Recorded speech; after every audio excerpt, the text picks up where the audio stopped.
Welcome back to the Self-Esteem and Confidence Mindset podcast with me, Jonny Pardoe. Today, I welcome Sarah onto the show where we're going to be talking about self-confidence and our internal work. So welcome to the show, Sarah. Thank you, Jonny. Happy to be here. Nice to meet you. Yeah, happy to have you on here as well. So yeah, great. I know we've got a time difference between us, but we've made it happen. So it's great to have you on the show today. And I know we're going to get a ton of value from you. So thank you. So just a quick introduction into Sarah before we get into our conversation today. So Sarah is the author of the acclaimed memoir, Brainstorm: From Broken to Blessed on the Bipolar Spectrum. She is a business consultant, speaker, and author who has led organizational transformations at renowned companies around the world. Awesome. It looks like it's a really, really valuable book to many, many people. So thank you for putting that out to the world, first of all, Sarah. Can you tell us a little bit about yourself and kind of what got you into this area? Okay, Jonny, where should I begin? Beginning of time. There's kind of, I guess, two tracks to talk about. One is my professional career that I've been working for 30 years on sustainability in corporations, as you mentioned, around the world. And then at that time, simultaneously, I'm wrestling with my own bipolar brain for 40 years. And I did not come out about that in quotes until even 10 months ago when I came out with the book. So I mostly kept it secret because of the stigma.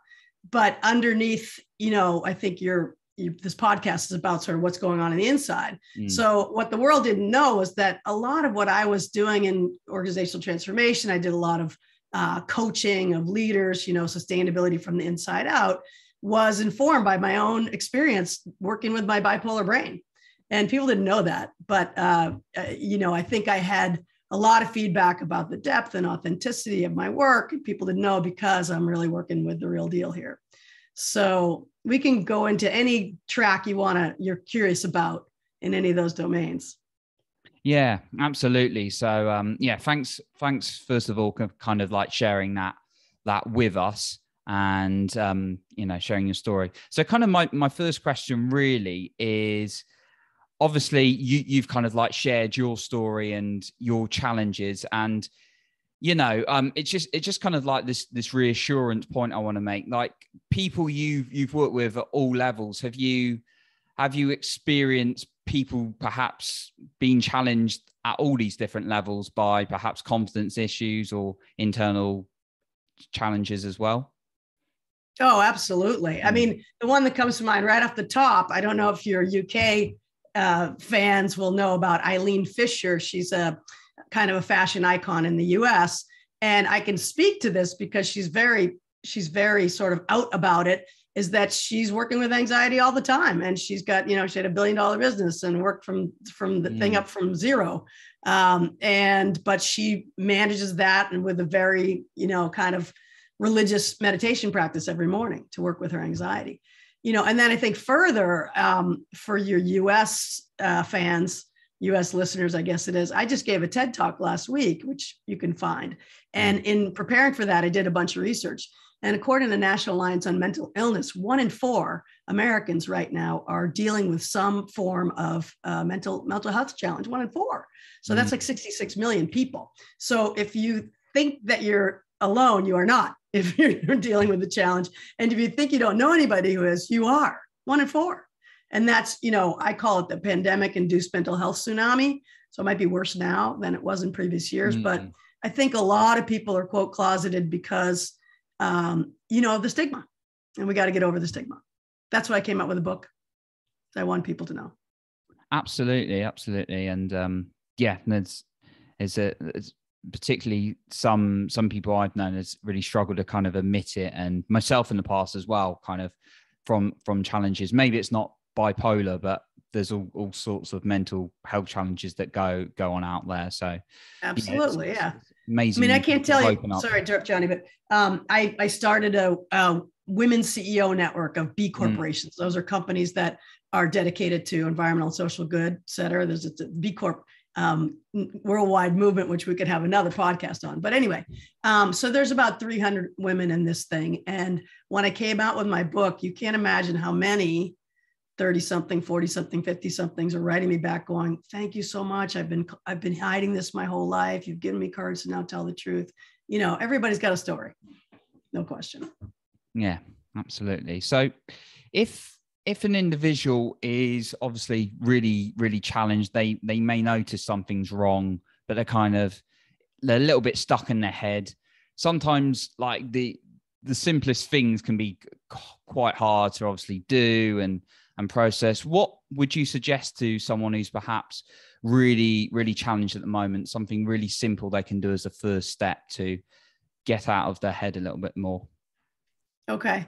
Well, there's kind of a diamond that I know, professional therapists will use. And the diamond has 4 dimensions. One is therapy, so you can get professional support.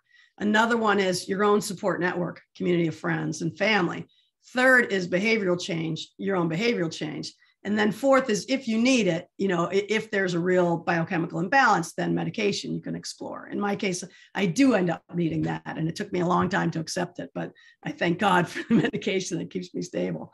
And then if we double click into the behavioral or into the support network, we can talk about, in the support network, I talk about a brain buddy, and there's like a 5-step process. If you want to talk about your own behavioral health, things you can do, I have an acronym called PECS, which is physical, emotional, creative, and spiritual. Mm-hmm. And I say flex your PECS as kind of practices for a healthy brain. And I say, I'm out there as somebody with bipolar, but raise your hand out there if you're not feeling any mental stress, and no hands go up. So I'm saying these practices are essential medicine for anyone with a brain. So we can go into that a little more too, if you want. Yeah, no, that sounds like a really real good acronym as well. So yeah, do love an acronym here. Hydration is one of the PECs. Hydration. So drinking water. Yeah. In case you're listening, Sarah's drinking water. That's a key one to keep your energy up as well. That can definitely be there. Yeah. We can drink too much caffeine, right? And yeah, whilst we're on the subject, what kind of your thoughts on something like caffeine? Because in the past, for me, that too much of that has caused a little bit of anxiety. So as we're kind of touching on the water, how important is what you're drinking and eating on a regular basis? Oh yeah, totally. I mean, so physical, I sort of go by the old rule of all things in moderation. So I'm okay with a cup of coffee or, a cup of tea or 2, but I think you don't want to just go off extreme in any way. So my goal right now is balance in my life. And I think, I talk about many of us were raised with kind of a goal of exponential growth of activity. And, or work. I always refer to in the book, in my family, I grew up with a culture from my dad, who was an immigrant son, of work, think later. But if you work, think later, then that means feel later, rest later, sleep later. In other words, that's a recipe for burnout. So my aim is balance. And yeah, absolutely. It starts with the body. So physical, what do we do? Hydration, water.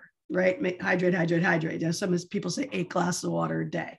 I add lemon and maple into mine. I live in maple country, so that's really nice. Exercise, of course, everyone's heard by now that we have to get moving. We have to get aerobic. We have to move the body. I always think the first thing when you're feeling anxious is move the body, get aerobic. Number 1, because you want to get out of that perseverating loop. I have 20-year-old kids, and I'm like, if they're calling from college with anxiety, I'm like, guys, get outside, bike, hike, whatever. First thing, move the body, dance. For nutrition, it's absolutely essential not to do too much sugar, too much refined, too much. I don't want to say none, because dogmatic in any extreme isn't great, but, minimize refined sugar, minimize refined carbs, that kind of stuff. And because we are what we eat. So keeping a healthy balance around that and listening to our body and what's going to nourish us. Nourishment is really key. I'll tell you something I've been learning recently, Jonny, which is new to me. Maybe it may or may not be new to you, but there's something called the microbiome, which is the gut flora brain connection. Have you heard about this? the second brain. Yeah. Yeah. So the gut flora, and for those of your listeners may have heard this, may have never heard of it, but so that's the bugs in your gut. There's healthy bugs, right?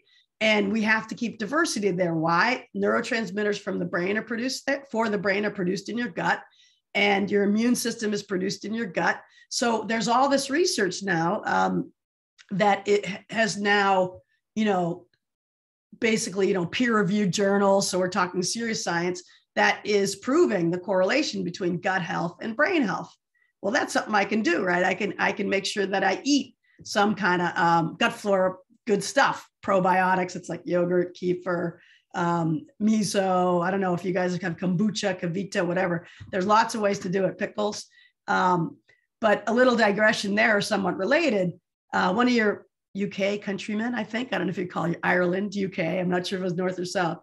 But I was last year, I did my first, I call it coming out conference. I gave a talk with some esteemed bipolar doctors at the International Society of Bipolar Disorders. And I was their quote, expert by experience. Nice title.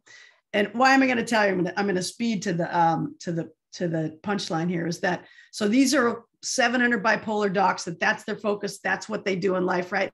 Who do they pick for the keynote? The gut flora brain guy. So, and he was from Ireland. That's why I mentioned it. The guy with 500 papers. So to me, it means, wow, these very fancy, esteemed, and proven doctors who have studied the complexity of the brain really believe in the gut flora thing. So that's something to explore as well. So that's pretty much on physical, right? Eat well, drink well, move the body, add some probiotics to help out with your gut flora.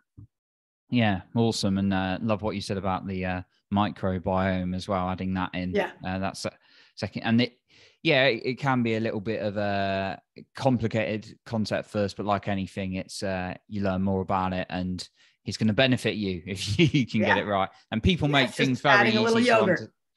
People make things very easier to understand on the internet these days anyway. So that's what you're saying. Also, breathing's one which helps me doing the kind of the conscious breathing rather than through the chest. Right. I got a few exercises there if you want to hear them. Yeah. I don't know how much detail you want to go to. I mean, I would stand up and show you. One's called Heaven and Earth Breath.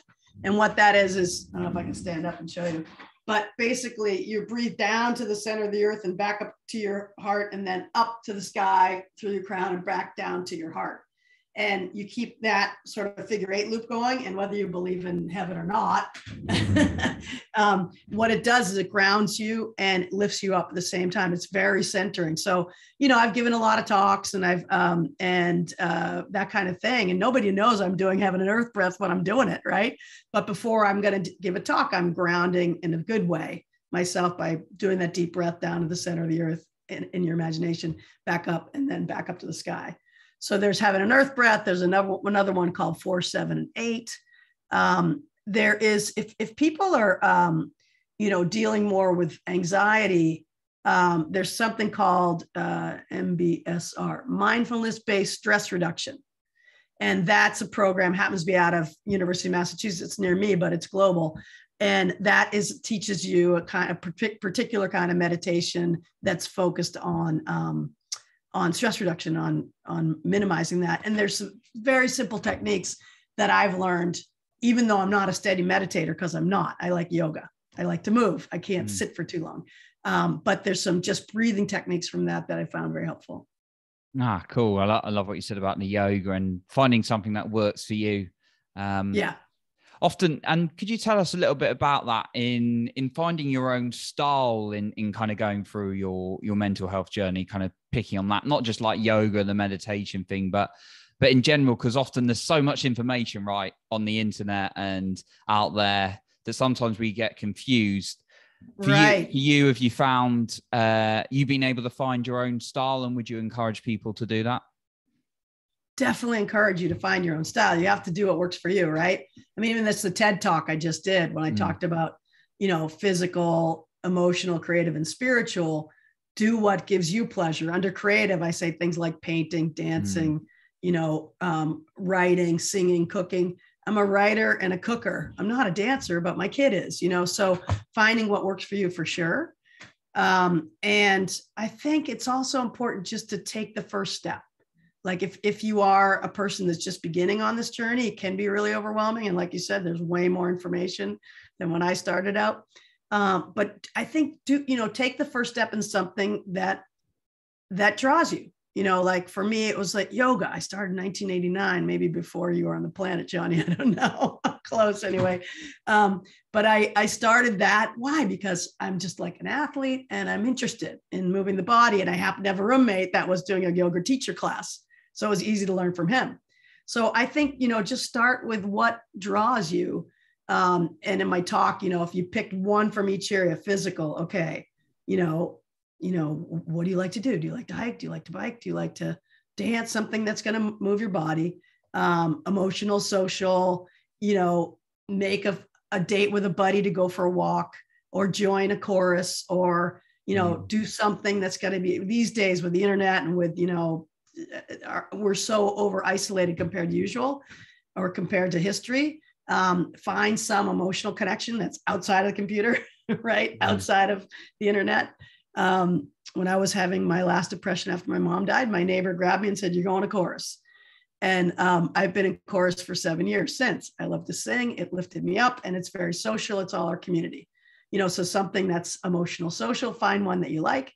Same thing on the creative path. If it's dancing or writing, I try to do social things because it helps me. So I'm in a writer's group, same thing, love to write, and it's with community. And I don't want to overwhelm people. I think pick one, start there, lean into what you like, and then you'll find that you're attracted to other things as that develops. Does that make sense? Yeah, no, absolutely. Just it's about, I suppose what I kind of got from that, it's about not overthinking it a little too much, because we can get in that. It's trying something that feels good and then moving with that. Yeah. But I'll tell you, it's also discipline. Like because I have this bipolar brain, I say I'm very religious about my practices because of the risk to my health if I don't. But I think it's helpful for everybody to have that discipline. So I'm about balance, not over discipline. But the thing I do is that I religiously start my day with like yoga and some exercise. I don't go near the office until I've done that. And I think it's a really important practice because it like regulates me. It gets me in my body, minimizes stress. If I had, a rough night or whatever, it lifts my vibration, gets me moving at a higher level when I say that, because I also do gratitudes. So I do yoga and gratitudes and some kind of exercise. And that just like sets me on the right track. And I'm very disciplined about that, like every day, and my kids learned when they were coming up, don't mess with mom when she's doing that stuff in the morning. Of course, not when they were super little, but when they got old enough to get it. So process it. Sure. Yeah, no, absolutely. Mine's like doing some Wim Hof breathing. So like what you say about moving the body as well. Obviously that's more the breathing, but yeah, I like to go for a walk and just with no phone, or with my phone on airplane mode as well. So it just, else the brain doesn't get time to think. Sometimes it just think in a kind of creative free flow way. I mean, not this constant bombardment of what we've got when we get into the day. So yeah, right, absolutely. I can relate to what you said about doing the yoga, getting into the exercise before you get into the office as well. But yeah, again, like slight differences, like mine's kind of going for this, kind of doing the breathing, and then you obviously do your yoga, which is a different type. So again, it's got to be something that suits you. So that feels good for you, as we were saying. Oh, sorry. I just, I've got some noise in the hallway. Hey, could you close the door, please? Oh, sure. Yeah. Sorry about that. So sometimes the dog opens the door and then, yes, to all that. Absolutely. And I'm a big believer, get the phone off your ear when you're walking, particularly like I live in the woods. It's beautiful here. I moved to the woods on purpose because I needed a calmer environment. I didn't know that till I moved here, but like I love to visit the city, but that's going to be too buzz for my brain. But whether you live in the city or in the woods, get the phone off your ear, because the moving your body, you're going to get new ideas. Your right brain's going to open up things. Your imagination is going to cook. in ways that it doesn't when you're just sitting. So yeah, definitely. Yeah. Like you do, Jonny. Yeah, and getting the even sometimes without music, it can be beneficial just to allow that silence. So for me personally, so yeah, loving what you said about the yoga as well, a really, really beneficial thing. So what my kind of next question is probably more, well, it's geared towards anyone, but it's also considering the busy leaders you work with, like the busy, you know, leaders in these organizations. So quite a lot, most of us are like very busy people. In fact, most people I come across are like, oh, I'm really, really busy. So what are some practical ways you would encourage a leader, for example, of an organization or whatever? And you don't have to be a leader of an organization, you can be a leader in another way, but what practical ways could a leader use to actually find more time for themselves? I mean, do you say start off with 5 minutes to yourself? Schedule it in every week? I just kind of wondered your thoughts on that. Yeah, I got to say, even more so, everything I've just said.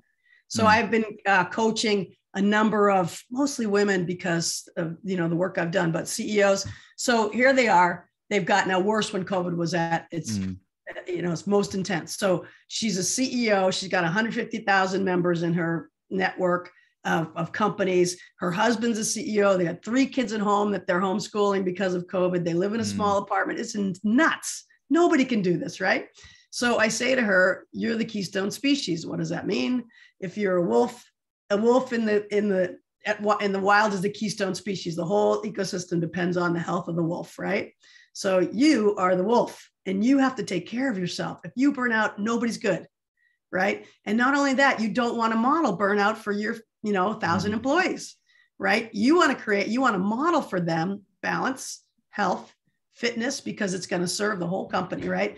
And this whole thing about busyness is kind of BS, if you ask me, to some degree, because why? Because, you know, we're getting nonstop input from all the various Instagrams and Facebooks and everything else, plus whatever the latest social network phenomena is, plus our emails, plus it could be endless, right? It is endless. So we have to choose to have a boundary and say, no, I'm taking care of myself first.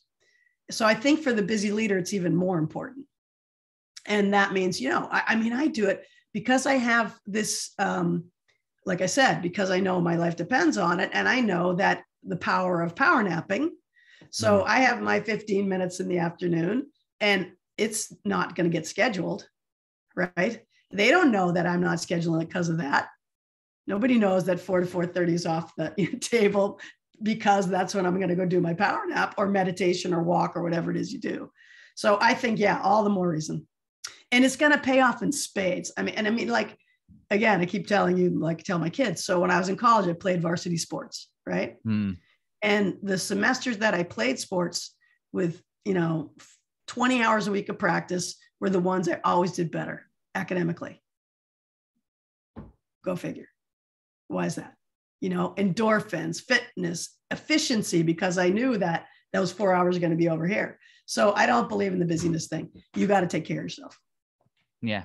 And it's whether you're a leader, like you said, in an organization, or you're like leading your family, or you're looking after your family. It's if you can't, as they say, pour from a glass half full or cup half full. Yeah. So put your oxygen mask on first. Yeah. Like you said recently in an airplane. Yeah. So the next thing I kind of wanted, or thing I was thinking about when you were saying that a little bit, is that relationship with yourself in general. And quite a lot of people that I've spoken to and myself in the past have not had this good relationship with themselves. Can you tell us a little bit about your experience, perhaps building a stronger relationship with yourself when you were going through some of the challenges you were going through? You mean in terms of self-esteem or self-talk, or your self-talk? Yeah, your self-talk.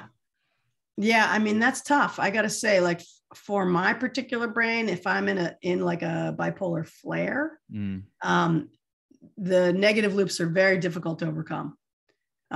So I think in those cases, again, you've got to do all your practices. You have to do your mindfulness based, or your yoga, or your good therapist who's going to teach you cognitive behavioral therapy, which means you do the turnarounds.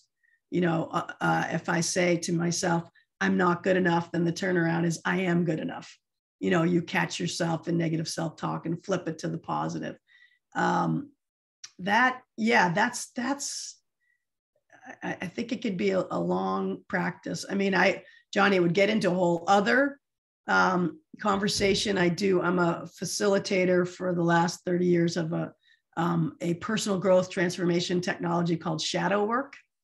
And I actually have a good friend in the UK who's a leader of that work. She's wonderful. Nicola Kirk, if she's listening. Anyway, what shadow work does is it's kind of a role play methodology where, if there's a part of you, an inner part of you that's been sabotaging, and the inner saboteur, then we have somebody play that role. And then there's a way that through this role play, you can heal that part and give it a different role, give it a different job, change the language. It's a whole other practice that I have to tell you about on another podcast, but there are, personal growth technologies. Byron Katie is another one. Shadow work is one where people work with the negative self-talk. Yeah. Yeah, no, definitely. No, the shadow work sounds very, very, very interesting. So it's really fascinating. I mean, again, I've been doing that for 30 years. We all have those challenges, I think, because of the culture, because of the family we grew up in, because of whatever, where we have this, this sort of driving inner, character who's trying to tell us you're not good enough to some degree, And so shadow work really works with that in a positive way.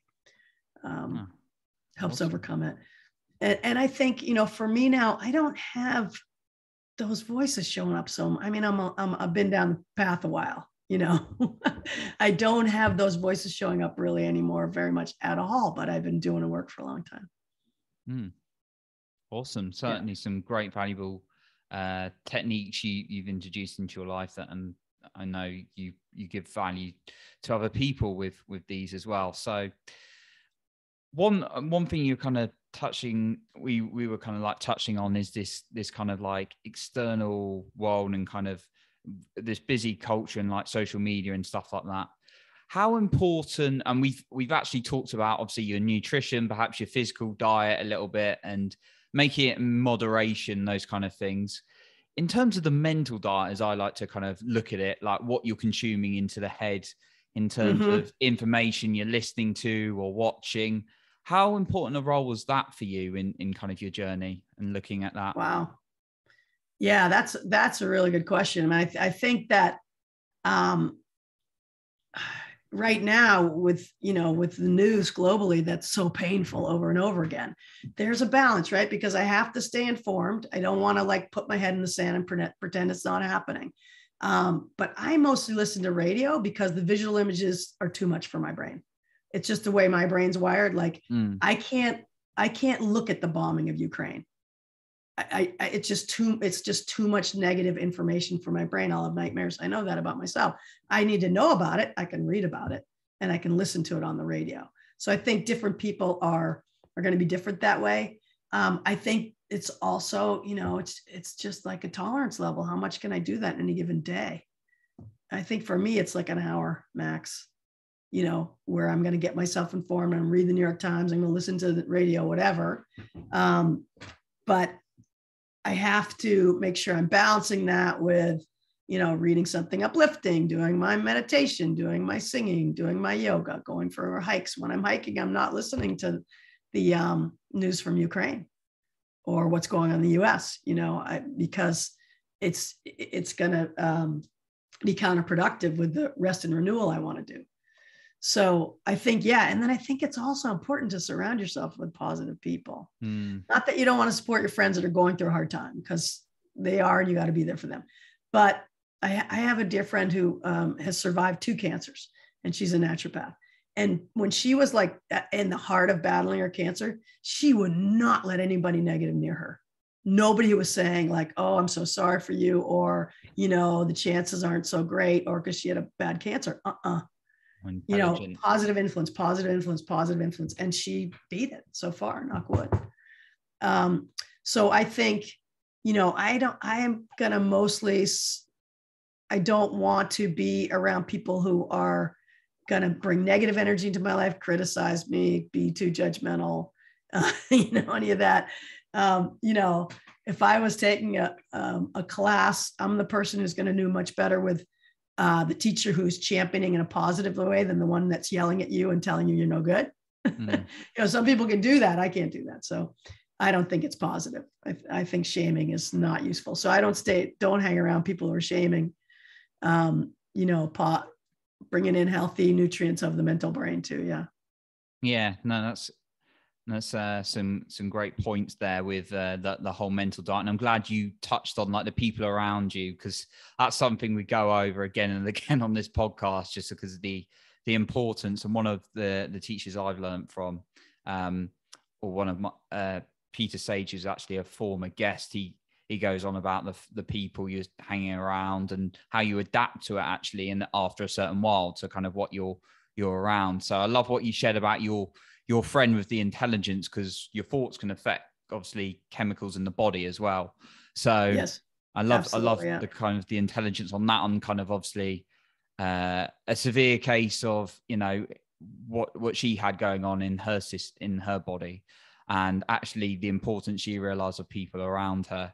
And yeah, it can cause stress, but yeah, information can cause stress. So certain information. So yeah, I love what you shared there about making sure you got that time to be with yourself in the woods and stuff. I'm very fortunate as well. We've got, even though I'm in a city, I've got some woods over there. Like, yeah. Even if you're in a city, I mean, you could be in New York City and, head over to Central Park, or you can take Metro North and end up in, 1 hour in some beautiful place. I love that. I know it's true in England too. Love that city. Yeah. New York City, Central Park, beautiful place.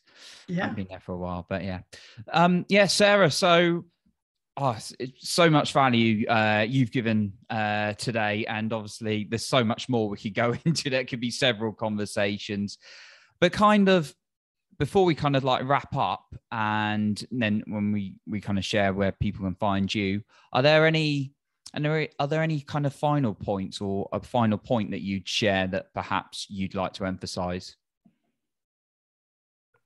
In what domain specifically? Like self-care or mental health or championing or? So let's say, so I was kind of more referring to the self-care element and building that good relationship with yourself.